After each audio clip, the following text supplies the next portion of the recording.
Millionaire CEO saw a woman fired for helping his autistic daughter. He walked up and said, "You work for me now." The sliding doors of the crowded supermarket opened with a familiar hiss, letting in the scent of cleaning fluid and overripe bananas. Ethan Rivers stepped inside, his tall frame moving with quiet confidence. Dressed in a tailored charcoal suit, he looked more like a boardroom executive than a man on a grocery run. In truth, he was both, but today, he was just a father.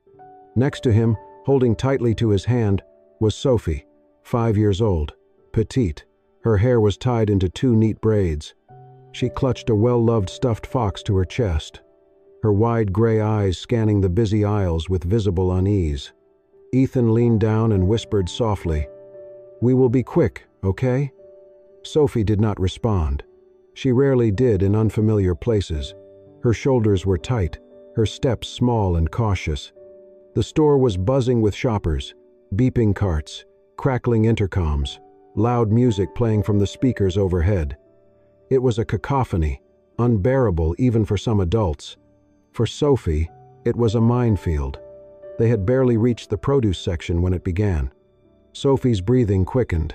She pulled back on Ethan's hand, her grip on the fox tightening. Her eyes darted toward the overhead lights, her lips parting in silent distress. Her little feet stepped back, then again. She began to tremble. Ethan crouched beside her, trying to block the surrounding noise with his body. "Sophie," he said gently, "look at me. You're safe. Just breathe with me, sweetheart." But she could not hear him, not really, not in the way that mattered. Her eyes glazed with panic. Her breathing turned into shallow gasps. Her fingers began fluttering, her version of trying to cope. And then she froze. A low moan escaped her lips, the start of a meltdown Ethan had fought so hard to prevent. A voice broke through the chaos, not loud, not commanding, but soft and steady. "Hi there." A young woman in a green supermarket vest approached slowly. Her honey blonde hair was tied in a tidy bun, and her name tag read, "Haley." She knelt down, careful not to crowd Sophie, and spoke in a calm, measured tone. "It is okay. You are safe," she said, placing her hand gently over her own heart, then extending it outward in a simple sign. Then, using slow gestures and soothing rhythm, she began guiding Sophie through a breathing exercise. Hands up, in. Hands down, out. Sophie's trembling slowed. Her lips followed the rhythm. In, out. Haley continued, never taking her eyes off the girl, never once raising her voice. After a few long seconds, Sophie's fingers stilled. Her gaze locked on Haley's hands. Then, so softly it could have been imagined, Sophie whispered, "Safe." Haley smiled. "Yes, safe." Sophie reached forward and gently took Haley's hand. Ethan watched, stunned. His daughter had never done that with a stranger before. But the moment was broken. A man stormed over, graying hair, red face, clipboard in hand. The store manager. "Haley, what are you doing? This is not your job. You left your station." Haley stood, still holding Sophie's hand loosely. "She needed help," she said calmly. "I was trying to—" "You were trying to not do your job. I don't care what excuse you have. You are done. Turn in your badge." A hush fell over the nearby shoppers. Ethan stood up, face unreadable. Haley looked down. She unclipped her name tag, her hands trembling now. She bent to return it, lips pressed together. That was when Ethan stepped forward. He pulled a card from his wallet, handed it to her, and spoke in a voice that silenced the entire aisle. "You do not work for them anymore," he said. He glanced at Sophie, who still had her small hand wrapped around Haley's fingers. Then he looked back at Haley. "You work for me now." Gasps echoed around them. Haley blinked, too stunned to reply. Sophie, unaware of the commotion, leaned her head against Haley's arm. And for the first time in a long time, Ethan Rivers realized he had just seen something money could not buy. Someone who heard his daughter, even when she said nothing at all. Haley Monroe had not expected to hear from him again. After the whirlwind at the supermarket, after the way his voice had cut through the noise, She went home thinking maybe he had spoken in the heat of the moment. A wealthy father, grateful, reacting. She had been fired, yes. But people said things when emotions ran high. So when her phone rang the next morning and the name Ethan Rivers appeared, her first instinct was to freeze. Then, cautiously, she answered. "I meant what I said," he told her. "I am offering you a job." "A job?" she repeated, still in disbelief. "A position. As Sophie's personal support companion, someone she can trust, someone to help her connect." Haley's heart jumped. "I am not certified," she said quickly. "I took some classes, volunteered, but I am not a therapist." "I know that," Ethan replied, "but what you have no program teaches." He paused. "You listened with your heart," he said, and she listened back. That afternoon, Haley stood outside a tall black gate, hesitating before pressing the buzzer. The house was sleek but warm, softened by climbing vines and low golden light. A home that belonged to a man who once lived in silence until a little girl changed everything. The housekeeper welcomed her inside. Ethan waited near the stairs, in a navy sweater instead of a suit. Less CEO, more father. He nodded, though his gaze kept drifting down the hallway. "She's in her art room," he said. "She draws when she is unsure." Haley followed him quietly until they reached a bright room at the end. On the floor, Sophie sat cross-legged, facing away, scribbling with deep focus. Her stuffed fox rested by her side. Haley said nothing. She sat gently on the rug, several feet away, and pulled a pencil from her tote. She found blank paper on the table nearby and began to draw, not looking directly at the girl.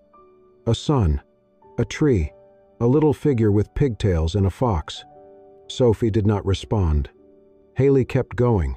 She added a girl with a green shirt and glittery shoes. Then drew the same fox again, twice, before slowly sliding the paper across the floor. Sophie paused. Then, gradually, she turned her head. For the first time, she looked at Haley. Not through her, not past her, at her. There was no fear, no flinch, just quiet curiosity. Haley smiled. "Hi," she whispered. Sophie said nothing, but she also did not look away. The two of them remained in that sunlit room, Haley sketching hearts, Sophie drawing circles, speaking in shared silence.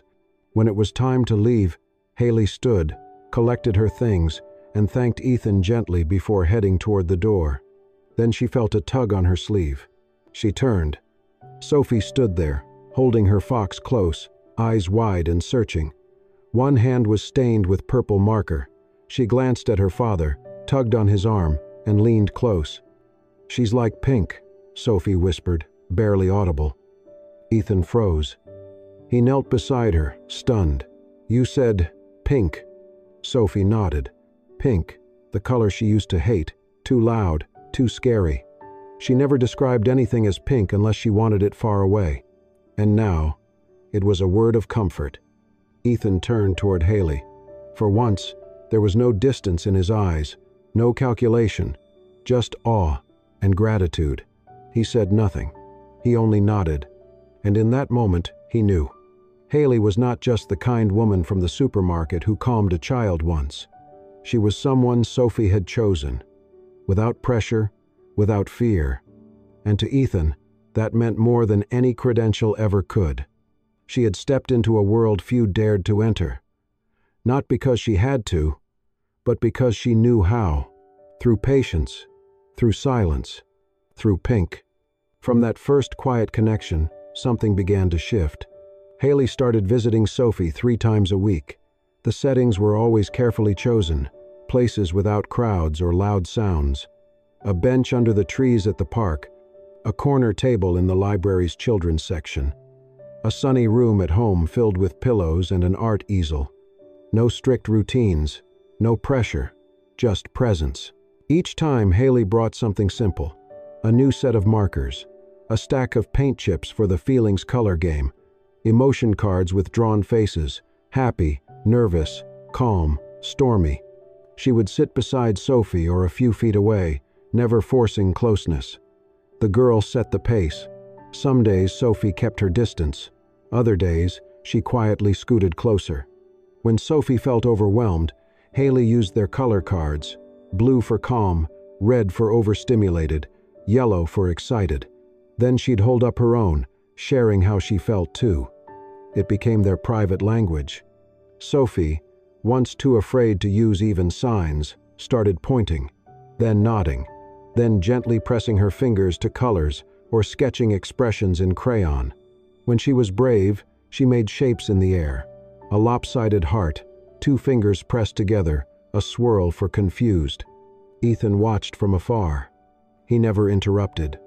Always nearby with his laptop, pretending to work, but his eyes stayed fixed on the two of them. His daughter was blooming, cautiously but steadily. He had not seen this light in her since Lena died. Maybe ever. And Haley? Haley was the one holding the lantern. One Tuesday afternoon, Haley arrived with storybooks tucked under her arm and a scarf Sophie had left at the library. When she entered the house, she stopped. Something was different. Sophie's art room, once bare and bright, had been transformed. The walls were now painted in calming tones: sage green, sky blue, lavender. The same hues from Haley's emotion cards.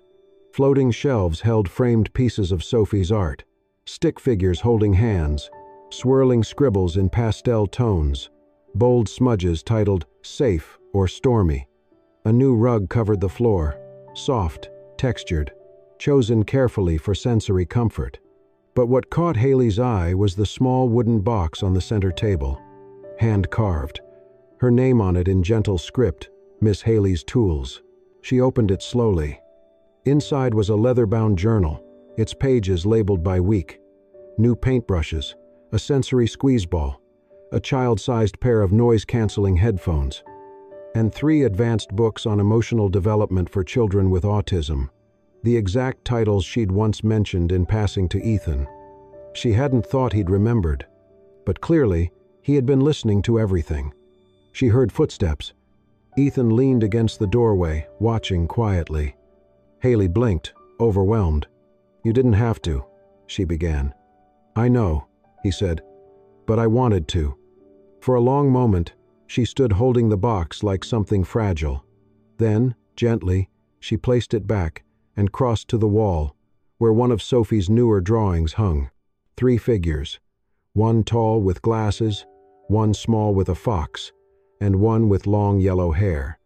Sophie peeked in from the hallway. Seeing Haley, she ran in and took her hand. Then, softly, she raised Haley's arm and placed it over her own shoulder. Her version of a hug. Ethan stood in the doorway, heart full. Not with grief, but with something closer to hope. For the first time in years, it felt like this house wasn't full of silence anymore. It was full of understanding. It was a quiet evening, the kind of quiet that only happens when a child is asleep, and there are no more dishes to wash, no more emails to send, no more questions to answer. Ethan sat on the couch, a steaming mug of tea in his hand. Haley sat across from him, legs tucked beneath her, sipping her own. The lights were dimmed, the house wrapped in a kind of stillness that made truths easier to say. He had not planned to talk about Lena, but the silence made space for it. "She died the day Sophie was born," Ethan said quietly. Haley looked up, her expression softening instantly. "There were complications," he continued. "Everything happened so fast. One minute, I was holding her hand. The next, I was holding a death certificate and a baby who wouldn't stop crying." Haley didn't interrupt. She didn't offer sympathy.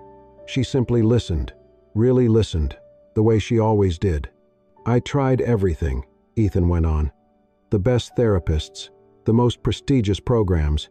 I spent a fortune on experts who never even got Sophie to look them in the eye." His voice grew tight. She would only draw. That was the only way she would speak. He stared into his tea, like he could find answers in the steam. "I blamed myself. I buried myself in work, built a company out of grief, told myself if I just succeeded enough, made enough, fixed enough, it would mean I was still a good father. There was a long silence between them, filled with the weight of what he had carried alone. Then Haley set her mug down, folded her hands in her lap, and said quietly, "My little brother has ADHD." Ethan looked up. "He's brilliant, creative, funny, but growing up, he was a handful." She smiled faintly. "When our parents split, I became the only constant he had. I went to school with him, came home to cook for him, did homework with him while working 2 part-time jobs."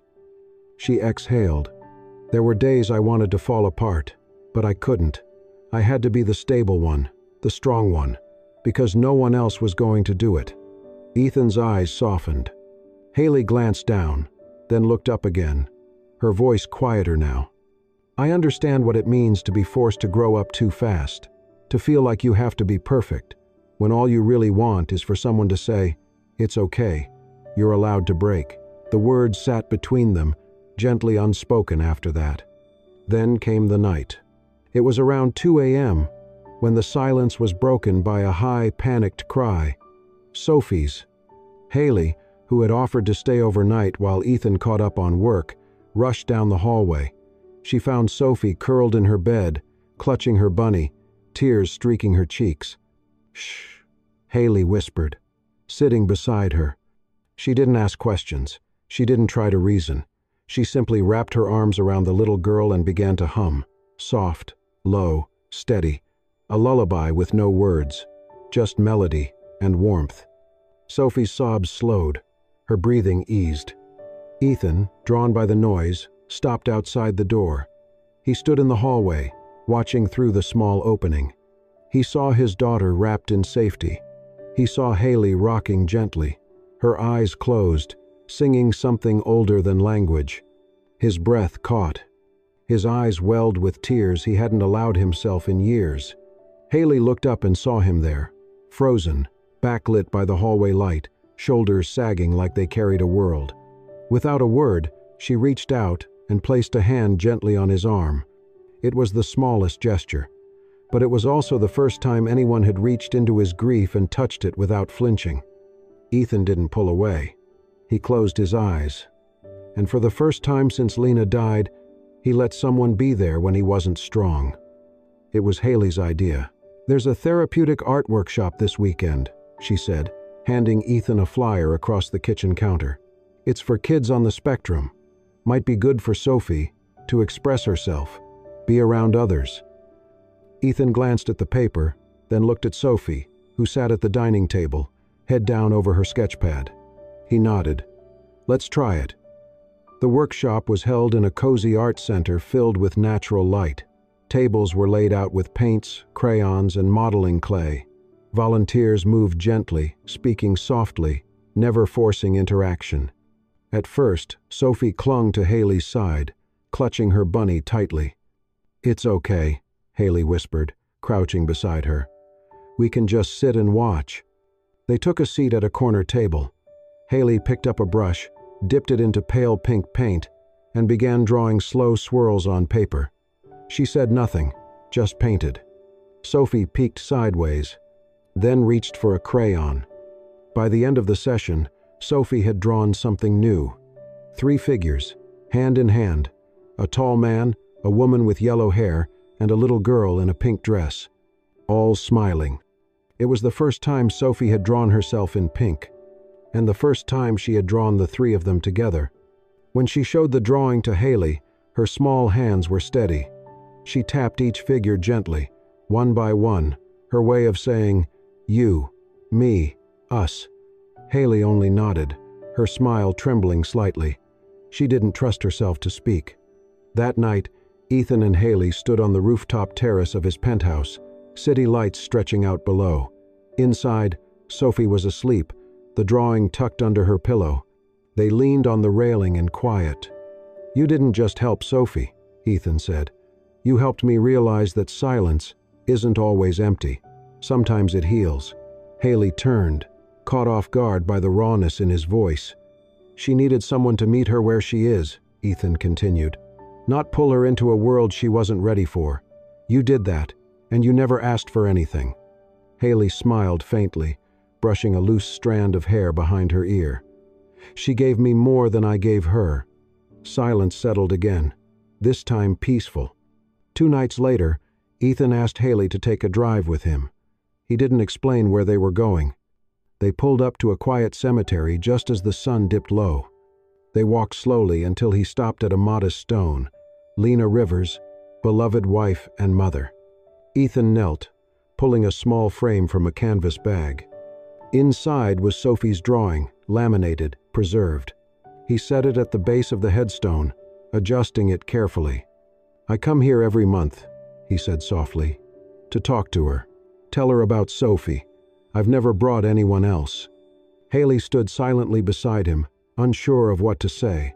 "I think," he continued, still looking at the drawing, "if she were here, she'd be grateful you are." Haley's throat tightened. "She was kind," Ethan said, rising. "Soft-spoken, but fierce when it came to people she loved." He turned to face Haley, voice lowering. "She would have seen you, the way I do." The words weren't romantic or pressured, just honest. Haley didn't look away.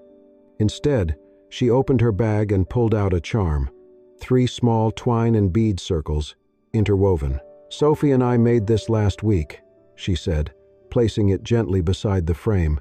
"She said it was for someone who watches from the sky." Ethan's eyes closed for a moment. When he opened them again, he didn't speak. He didn't need to, because Haley already understood. It was a quiet Sunday afternoon. Ethan, Haley, and Sophie were sitting on a bench in the park, each with a cone of ice cream in hand.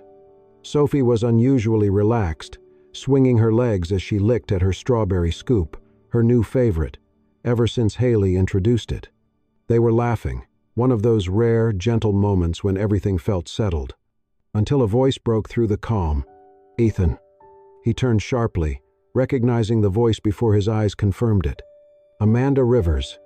She stood a few feet away, her tailored coat immaculate, her expression unreadable. The last time he'd seen her was in a hospital room, 5 years ago, when she screamed through tears and grief that his choices had killed her daughter. "Mom?" Sophie's ice cream slipped from her hand. She looked up at Ethan, confused by the tension that suddenly crackled in the air. Ethan stood slowly, shielding Sophie with his body, but saying nothing yet. Amanda's gaze shifted, past Ethan, straight to Sophie, then to Haley. Her lips pressed into a thin line.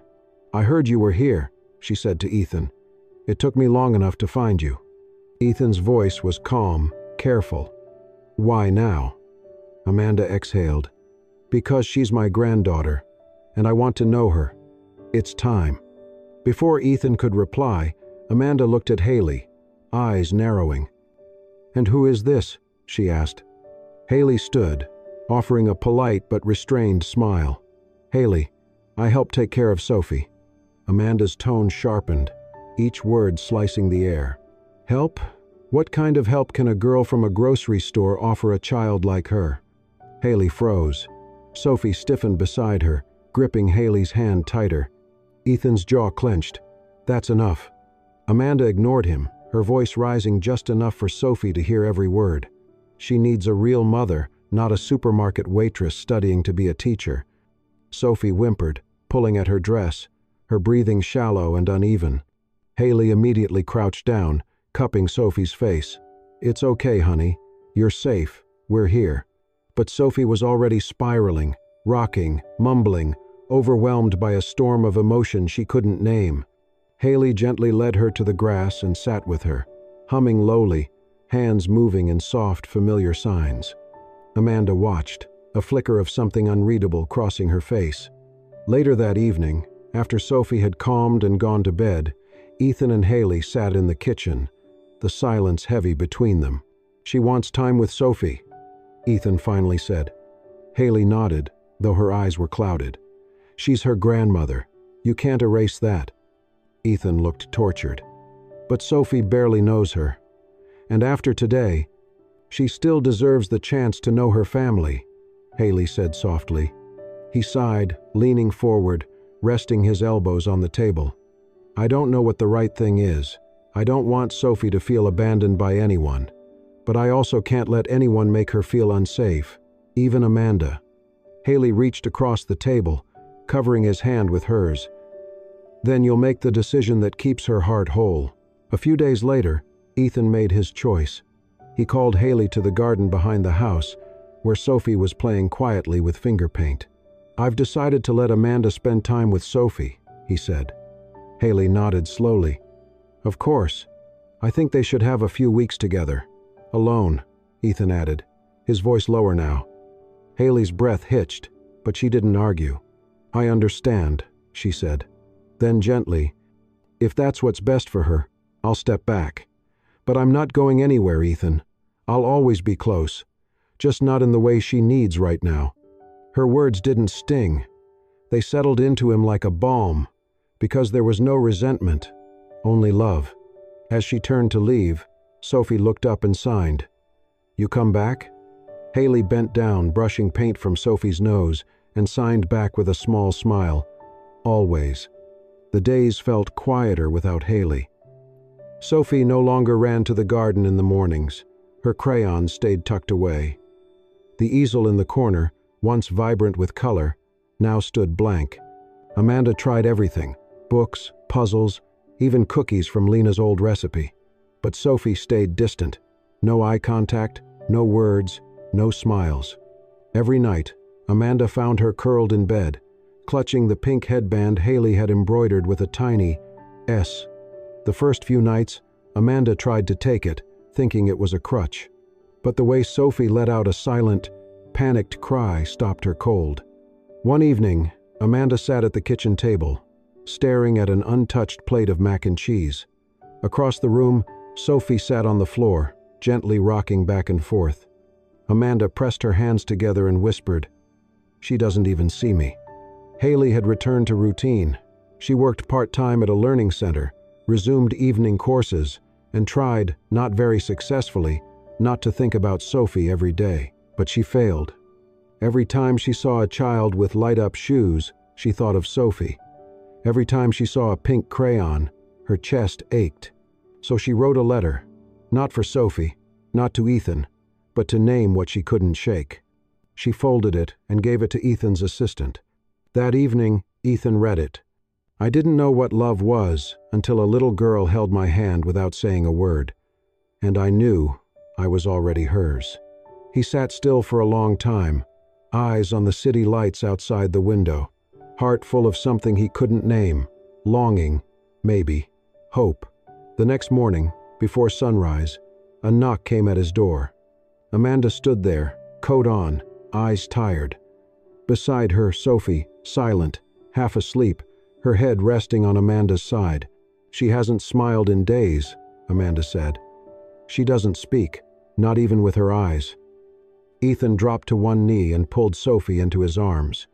She didn't resist, didn't move, just rested her head against his shoulder like a leaf clinging to glass. "I thought blood would be enough," Amanda whispered. "But she doesn't need my name. She needs safety, and she only found that in one place." Behind them, the gate opened. Haley. Ethan had called her the night before, asking her to come. No explanation, just, "Please." Amanda turned and saw her. Haley, hair pulled back, face unsure. She stood frozen at the edge of the porch. "She missed you," Amanda said gently. Sophie stirred. She opened her eyes, looked across the porch and blinked. Then, quietly, she slid down from Ethan's arms, walked over to Haley, and pressed her forehead to Haley's knee. Haley knelt down slowly. Sophie raised her hands, fingers trembling, and signed, "Safe." Haley's eyes filled. She signed back, "Always." Amanda stepped down the porch steps, wiping her eyes. Her voice shook as she said, "I'm sorry for everything, and thank you for loving her the way she needs to be loved." Ethan stepped beside Haley, placing a steady hand on her back. No one said more. They didn't need to. That morning, the sun rose gently over the house. Sophie sat between the two people who understood her best, nestled in the silence they all shared. And for the first time in weeks, she reached for a crayon. Pink. The rain was soft that afternoon, barely more than a mist. The sky wore a quiet gray, and the sidewalks glistened like memories. Ethan parked the car in front of the same little ice cream shop where everything had unraveled months before. The doorbell chimed as they stepped in.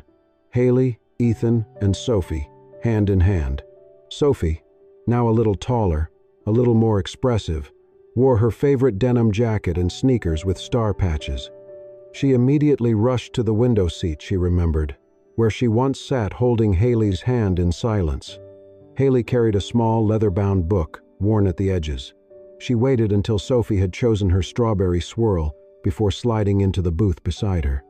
Ethan sat across, eyes full of something between gratitude and awe. "What's that?" Sophie asked, pointing at the book. Haley opened it, page by page, revealing drawings, each one a frozen moment in time. Crayon lines of hands reaching, circles representing people, trees with oversized leaves. Some were messy, chaotic. Others were gentle, filled with soft colors and calm spaces. "These are your drawings," Haley said, smiling. "All the ones I saved, from the very beginning." Sophie's fingers stopped at one picture. 3 figures, stick arms joined, standing beneath a pink sun. She traced each shape, her eyes wide. She turned to Haley, then to Ethan, and lifted her hands. "This is family, right?" Haley's breath caught. She nodded, pulling Sophie into a hug. "Yes," she whispered. "This is family." The moment stretched, warm and unspoken. Ethan cleared his throat and reached into his coat pocket. He slid a small navy blue box onto the table. Haley blinked. "Ethan?" He didn't say a word. Instead, he opened the box. Inside was a delicate silver necklace. Hanging from the chain was a simple charm. 3 interlocked fingers, curved in the exact shape of the sign for always, a symbol Haley had once taught Sophie during their first few weeks together. Ethan looked at her, then raised his hands and signed, "Will you be our always?" Haley covered her mouth, tears brimming, then reached for his hands with hers. "I already am," she signed back, smiling through the tears. Sophie clapped, completely understanding in her own way, her laughter like bells in the quiet rain. 1 year later. The sign above the small brick building read, "Always Home." Inside, sunlight poured through wide windows. The walls were painted in soft blues and greens, and shelves were filled with tactile toys, storybooks, and sensory tools. At the front desk, a hand-painted plaque read, "Love is not what you say, it's what you show." Haley walked through the hallway, stopping to kneel beside a new child sitting nervously by the door. With a calm smile, she signed, "Hello, safe." And right beside her, proudly wearing her own little name tag, was Sophie Rivers, assistant helper. Sophie turned to the new child and mimicked Haley's signs, slowly and clearly. The boy smiled. Ethan sat at the back of the room, arms folded, his eyes shining.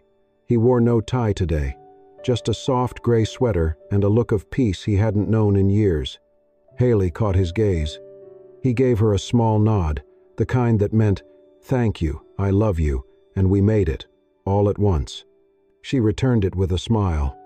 Because in a world that often spoke too fast and listened too little, they had found their rhythm, not in grand declarations, but in quiet signs, in gentle hands, and in choosing each other every single day.